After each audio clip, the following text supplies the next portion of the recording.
Hello, hello. It's week 2. How's your week going? Now, I saw Anita yesterday, so I kind of know how Anita's week's going. Hello. It's raining. It's cold.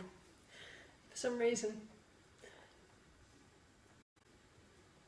I forgot to set the heaters up in it, so it's a little bit cold. But that's okay. I'm going to get warmed up now because I'm going to share with you some more content. Oh, what is that doing? It's terrible when you can actually see yourself in the camera. Hello, Anita. How you doing? Good morning. So this week we are talking about your values, and it kind of leads on quite nicely from where we were last week. So last week we were looking at what your purpose is, what your why is, why you do the thing you do, why that thing is special, why that thing is worth sharing, and why you should share it. And yeah, isn't life easier when you just do the thing you love instead of sweating and labouring and just doing a job? When you actually start working in your passion, in your areas of brilliance, life gets so much easier. So last week that was the why, and this week we're going to be looking at why, when you work with the people you love working with, why it works, why it's great. But we're going to start off by linking the two together by thinking about core values. There was a handout I sent with a little chart on it. And this is a chart of values, and it's always quite fun to go through the list. There's a lot on that list. It's fun to go through and just have a think about actually what brings you out in a cold sweat and what makes you excited and what just makes you go, huh? You know, like fame, fidelity, that's kind of a given. Honesty, humour, imagination, hell yeah. And I think it's quite interesting as well to kind of work out where those kind of blank spots are. You know, it's like I wouldn't even think twice about whether I had fidelity or justice or kindness as part of my values. They just are. So it's always nice to go through that list and get a sense of who you really are. Yeah, as I look at these, it's like, celebrity, pff, charity, yes, control, yeah. See, because there's an interesting one. Do I value control? No, not really. I recognise its usefulness, but at the same time, I don't appreciate the fact that I can be a little bit of a control fanatic myself. It's not a value I wish to uphold, it's something that I wish to smooth out in myself. So yeah, it's more than just reading through it and ticking and then reading through it again and 1, 2, 3, 4, 5ing. When you come to going through this sheet as well, think about what reactions do those values bring up in you? How do they make you feel? And how reflect on how maybe you've thought about them in the past and where you are in the now, and where it's always, I was going to say, maybe also where you want to be in the future. Now, I'm not sure whether you should be actively trying to change a value, or whether it's something that you follow into. I think the older I've got, the more I value altruism and charity. As my world experience grows, the more I think, yeah, I would like to put back and I would like to do more for the people around me. Whereas I think probably in my 20s I was like, charity, yeah, that's just sticking your brass money in a box, you know, or in a shaky bucket thing. So go through that and have a look-see, and see when you get your 5, your ranked 5, and you know, is there a need to know which one of the 5 is the most important? Who can say? Do it how you feel that you would like to do it. But see how those 5 fit together. See where they are congruent. See how they feel in your heart and in your gut, and also what thoughts they bring up in your head. So when you know your values, It helps you understand more about your why, and it helps you understand more about what it is that you have within you to help you achieve the goals that you set out.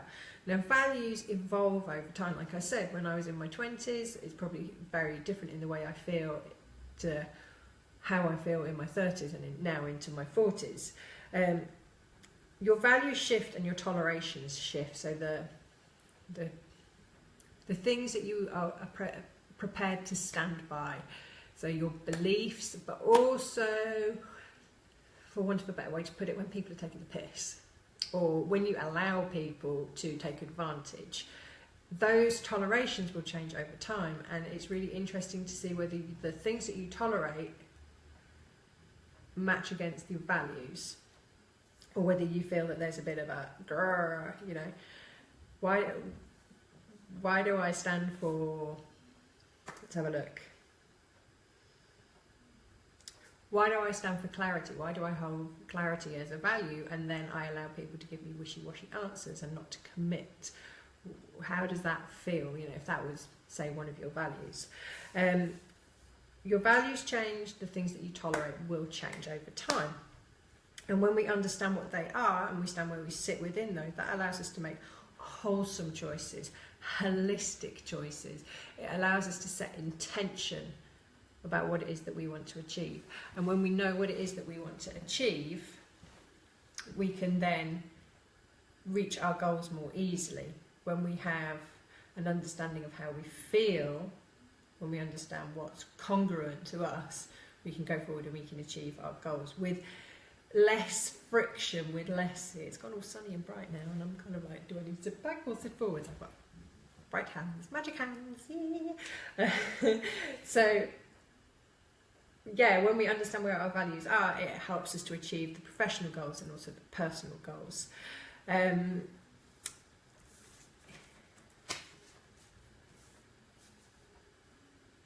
So when you do the journaling prompts, last week we were talking a lot about where you would like to be in 12 months' time. And it'd be really interesting to know how big you let yourself dream, or whether you held yourself quite tightly. Because I think I even said, you know, at a realistic stretch, what is it that you would like to achieve? So as part of what we're going to do today, I'd like you to go back and read what you wrote for where you would like to be in the next 12 months. When we know who we are, like I said, it helps us to get to our goals quicker. And it might be as well that when you start to think more deeply about where you stand as a person, that you feel into that 12-month goal a little bit more, and you think, well, is that achievable, or is it too simple, or do I need to explore the detail a little bit more fully? A really important part, you know, I just feel like I feel like my brain is full of fizzy energy, but not good fizzy energy. Right, wherever you are, I'm going to get you to stand up and play with me. This is a quick grounding exercise, but I feel like I need it, but I'm going to force you to do it as well. Not force, in a loving way, but not really. Okay, so wherever you are, I'm going to get you to stand up. You know when you just feel like you're full of cruddy energy? I feel like I'm not giving you my bestest. I feel like I'm not doing the thing that I should be doing. And maybe it's, you know what? I sat down to control all that jitteriness. And actually sitting down isn't where I ought to be. That is so interesting. Oh, this bloody camera. Right. Bear with me. Right. The battery charger. The battery charger is coming out, so it might be quite exciting doing this.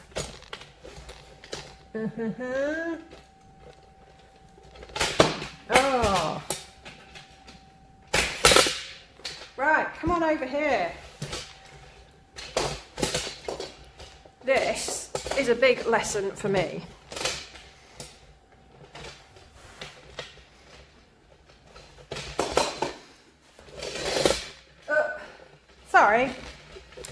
Sorry, darlings, bear with. Oh man, we tripod's going funny. The joys of live streaming. Right, okay, right. I think I've just learnt a very interesting lesson. I'm going to bring you up, bring you up, bring you up, bring you up, bring you up. And if the battery starts to go, well, we'll work out another way of doing it. Hello! Jesus, that is so much better. Bloody hell. Being sat down, just because I'm not a sit-downy person. Isn't that interesting? And there's something for us all to work out. Are we a talkie standing up person or a talkie sitting down person? Anyway, right, so let's just do that little exercise I was talking about to shift the crud. Shifting energetic crud allows us to get grounded. It allows us to get focus and clarity and into our thoughts. Instead of doing that thing that I was doing before. That's so interesting. All right, on your feet, everybody on your feet. First of all, we're going to start with some patting. All right, so you're going to pat up and down your arms 3 times. I apologise for the first 10 minutes of whatever was going on there. That was not me at my finest. All right, so we're patting. So you've done one arm, you've done another arm. So you need to do at least 3 uppy downies. Okay, and now you're going to pat down your body. If you stand in the sunlight like I am, you can see the dust starting to fly. Feel free to pat everywhere, over your bum. See how far up and down your back you can go? Yeah, that'll test you. And the other. And now we're going to do cross legs. Do you know what else it is? I've got socks on. Admittedly, I have unicorn socks on. But I've got socks on. Right, back to your legs. 3 of them. Take socks on. There's always something that gets flung, isn't there? Socks off. Get rid of them. Back to the other leg. So good to get your feet on the ground. Now, at the minute, my back garden is an utter mud bath. It's horrible. I nearly said a blood bath. It's not a blood bath. Trust me, our cat is no fun. Right, so we're all patted out. Right, now we're going to swipe. Flick all the crap. Oh, head. Down your neck. Gently over your face. Top of your head. And a third time. Okay, flick. 3 times.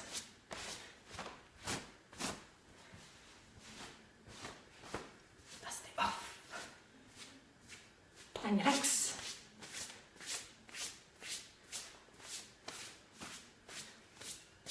And your bum.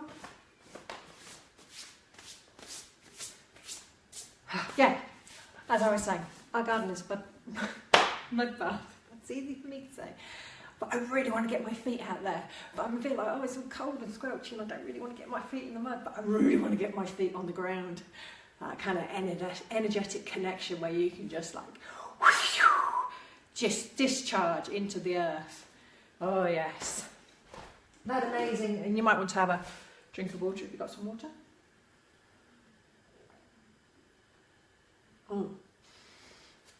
The amazing transformational power of having a bit of a slap, bit of a shift, bit of a despangle. Let's call it a despangle. Right. Back in the room. Okay, so core values. Oh my God, that feels so much better. I am never going to try and teach sitting down again. That just so doesn't work. Right. Core values. So your core values are going to shift over time.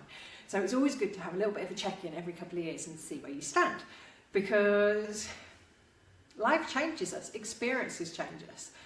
The ability to become a deeper, wiser human being is one of the great things about being human, and we have to respect that. And we have to build the respect for the way that we change into our businesses. We have to allow our businesses to evolve. And it's really important to keep connected to that. It's important to keep connected to those questions like, how do I feel about the work that I do now? And if I could do anything all day, every day, and there was no need for me to get paid, I could just do the things that I love doing, what would they be? And do I actually feel this way about this, or am I just kidding myself? The question about truth, that one is, isn't it really? It's like, what is my truth? What is my heart? What is my purpose? What is my deep desire and need to get out into the world? And a really big part of that is, who do I love to work with? If I could do the work that I loved all day, every day, for free, who would I like that work to be with? What do I need to put into the way I talk about my work, into the way I present my work, into my copy when I write my website, onto my flyers? What do I need to say in my videos? How can I speak directly, heart to heart, to those special people that I'm supposed to be working with? It's now gone bloody black out there. Anyway, the darkness is coming in as we talk about who we should work with. So what I would love for you to do, and I've written this as a journaling prompt, is to spend some time, get yourself comfy, get yourself settled, and make notes, start writing. And ask yourself, of all the people I have worked with, whether it's in this sphere of work or another, who were the ones that lit my fire? And the really great thing about that question is when you open it up to all of the people, it allows the most potent to come up.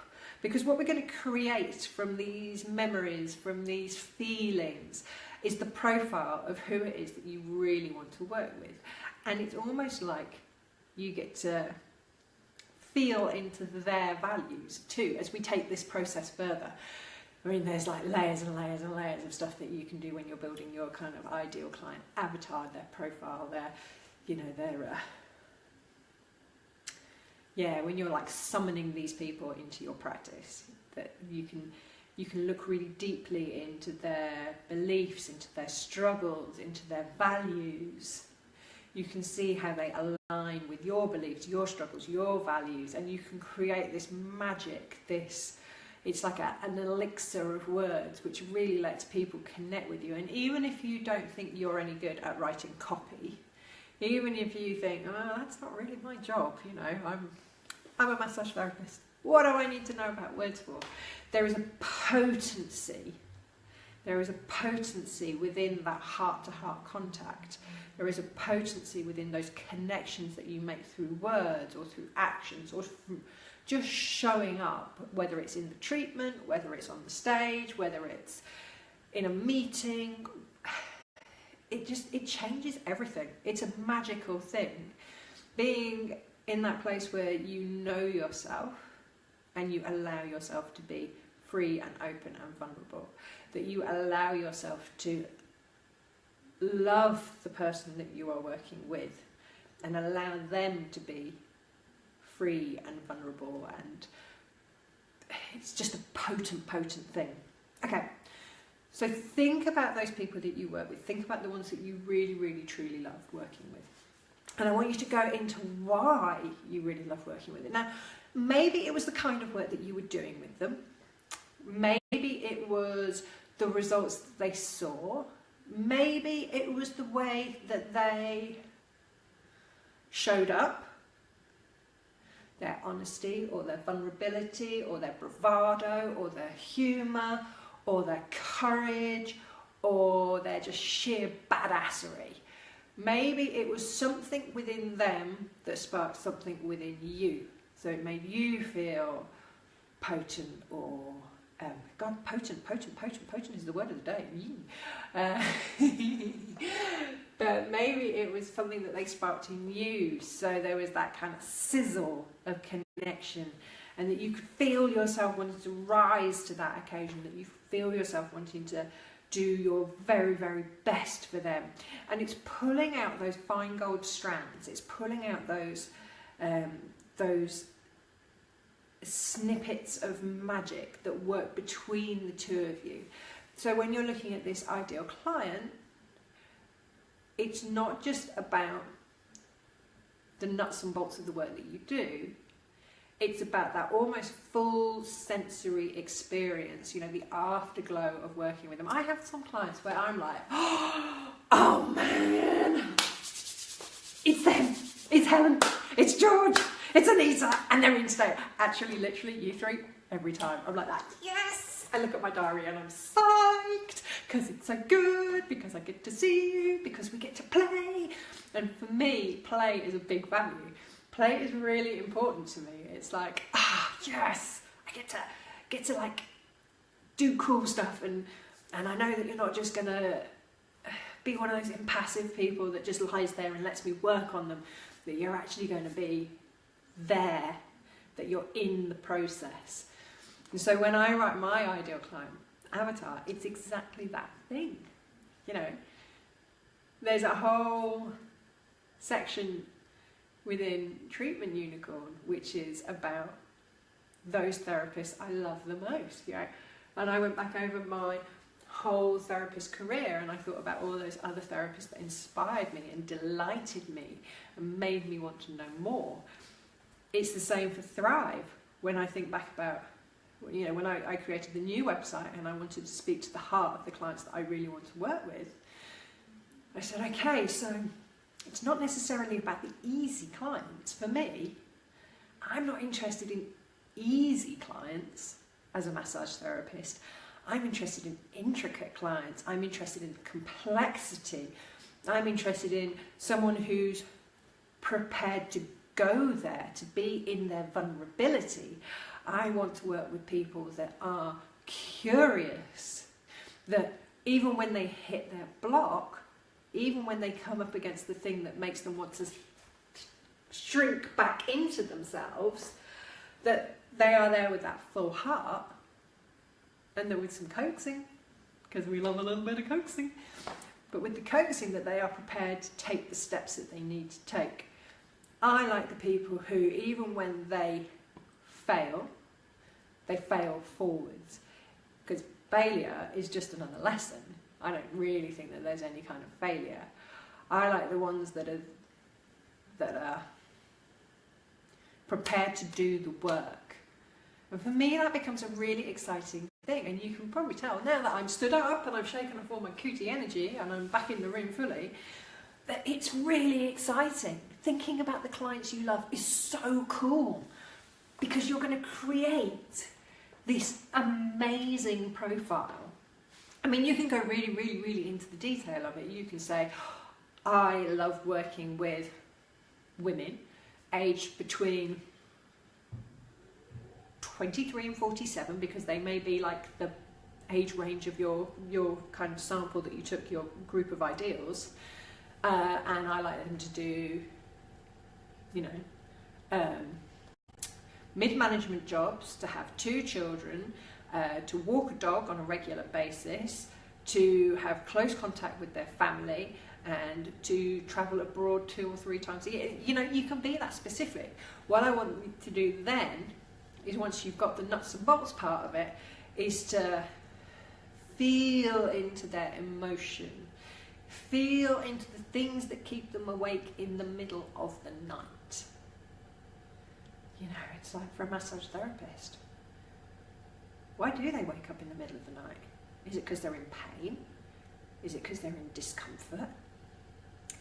Is it because they're so stressed out about their job because there's redundancies coming up and they don't know whether they ought to be putting themselves on the list for possible redundancy, and if they were to do that, then what are they going to do next? Because really they've always loved needlecraft, and maybe they want to be needlecraft experts. You know, that's how I feel about my ideal clients. When I think about them, I give them a whole fleshy backstory, because it helps me to connect.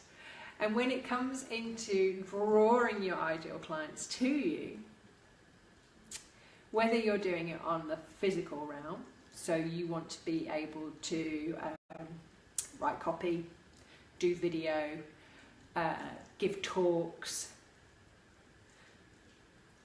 any of those things. Another really interesting thing that's just spangled into my head. Any of those things, it helps to know who your ideal client is. Because remember, last week we were saying, and it totally rings through, that you're not here to work with everyone. You're here to work with the special someones. Now, the thing that popped into my head as we were talking then was about speaking. That you may have a room full of 30 people, 100 people, 200 people, 500 people. I believe that it is possible within that room to be able to see who are the special, shiny, heart-to-heart connection folk. I think that you can sense, especially when you know your ideal client really well, when you know the people that you really love to work with, I think that you can sense within a large populace who it is who's trying to get something for nothing, or just wants advice, or, you know, isn't committed to your program or your thoughts or your ideals or your packages or the way that you work or any of those things. And then you can spot the ones who resonate, and they do almost vibrate. It is almost like bringing magnets together, and you can feel the sucky energetic pull between you. So there's a kind of, within that metaphor, there is almost a mixing of the physical and the metaphysical realm. I think next week we are going to talk more, we're going to talk more about the metaphysical realm. We are going to talk more about intention and manifesting. But with your ideal client persona, with your avatar, call it what you wish, with the cartoon you create, you'll find that you become very strongly attractive to the people that you are supposed to be working with. It also means that when you understand who you love to work with, that you show up for them, that you speak directly to them, that you draw them to you, that you know, because there is, and quite often the term used is a soul contract or a divine contract. You know that when there is that connection, that you can name the price that you are worthy of. That you don't feel that you have to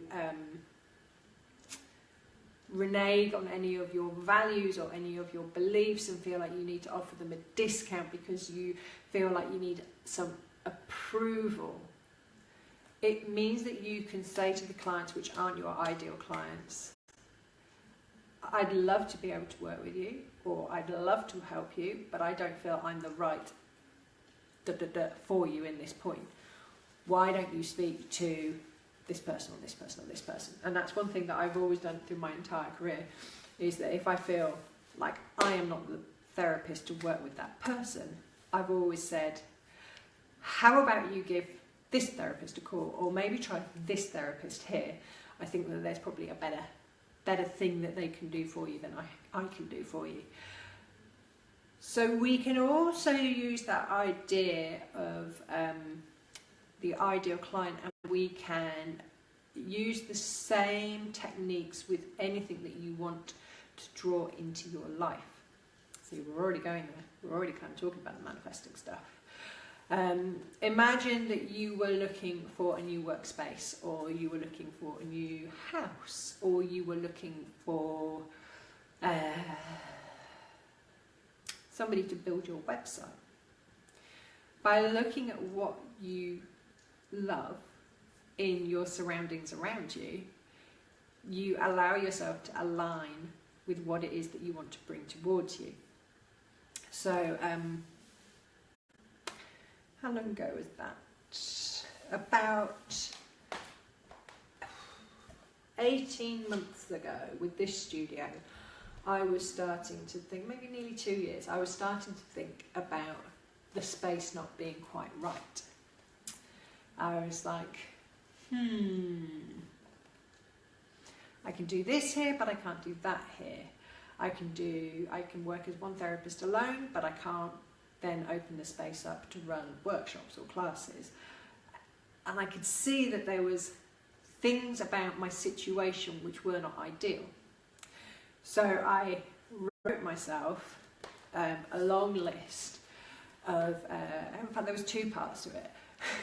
First of all, I wrote myself a long list of all the things that I would love in my studio, that, you know, the way that the studio would be set out, the way the rooms would be, like kind of right down to the nitty gritty of how I wanted it to, you know, the kind of the pictures on the wall, the way I wanted it to feel. And then the second part, this is weird. The second thing I did was I walked around the existing studio. So this room, at the time I had the downstairs studio, but it was subletting out. I walked around this room, totally weird, and I thanked all the things in the room that I loved. So I thanked the high ceilings, I thanked the southern aspect, I thanked the warm sunshine which came through the high windows, I thanked the wooden floor, I thanked the furniture that I love, I thanked the books on the shelves. And by expressing gratitude and by putting into place what I would love to see, I managed to get myself into a place where I could create new ideas. Now, I was going out and looking at listings for other studios. You know, I was like, well, maybe I need to move to Abbeydale, or maybe I need to go to Broom Hill, or perhaps actually what I really need to do is I need to not have a studio at all, and I need to be working from somebody else's practice. And I was getting myself into a little bit of a... But the more I kind of sat with what it is that my ideal was, and the more I kind of sat with what it was that I loved about this place, it allowed me, and also thought into what I felt like as a therapist, and where I wanted to expand as a therapist, and what I wanted to feel like as a therapist. It allowed me to work into a more creative space. And that's when I kind of went, well, hey, wait, hang on. All I need to do is reverse the studios. I'll never have the fluid open space downstairs that I require, and upstairs will never really be warm in the winter without a whole load of work and strife. So why don't I just flip it around? And I was like, seriously? It's that simple? I've spent all of this time and all of this energy looking outside myself, looking at my wants, looking at my negatives, looking at my needs, without actually focusing in on what it really was that I desired. And once I got the desire piece in place, once I started to call in my ideal studio, that little light bulb kind of ding, and I was like, we'll just swap the studios around. So what will happen soon is that this box for the treatment room upstairs will come out, and so this will be a nice open studio, so we can do workshops up here, and we can come together as treatment unicorns up here. So that's part of what we'll be talking about more next week, the manifestation element, the metaphysical of it all. So, my loves, your homework for this evening, for the next couple of evenings, for whenever you can do it over the next week, is to look deeply into the soul of your ideal client. Yes, look deeply into their soul. And also look deeply into your soul. Keep journaling, keep feeling into the resistances. Now, I talk about this in my fascial work, the cup of tea point. When you hit that point in your journaling where you think, oh, I just need to go put another load of washing on, or, oh, I could do with a cup of tea, that's usually when you are just about to hit the magic. So do not wander off. Stay where you are. Keep your pen in your hands. And keep writing. Right through the resistance, right through the fears, right through the bullshit, right through all of those things you think, I can't, I won't, I shouldn't, I should, I ought, I need, I want, I must. All of those things that drain you, right through them. It's a tunnel. At the end of the tunnel there is a light, and I promise it's not an oncoming train. Keep going towards the light. Just keep writing, and then you're going to hit this point where everything just goes and you'll be like, oh well, shit, hey, that wasn't as hard, that wasn't as bad. So keep going with the journaling. Questions, if you have questions tonight,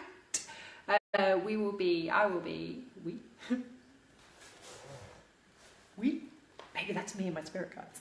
I will be back on at 9 o'clock this evening. If you've got questions from last week, if you have questions from today's session, please ask. If you have other random questions, yeah, please ask those too. I loved seeing everybody's book piles. Oh my god, how awesome are the book piles? I'm thinking of another silly challenge to set you, because that was so good. It was so good to see them all.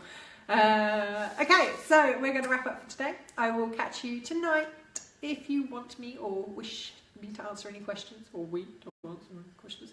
9 o'clock, back on Facebook Live. Enjoy the journaling, enjoy the rain. And I will catch you later. Take care now. Bye. See you later.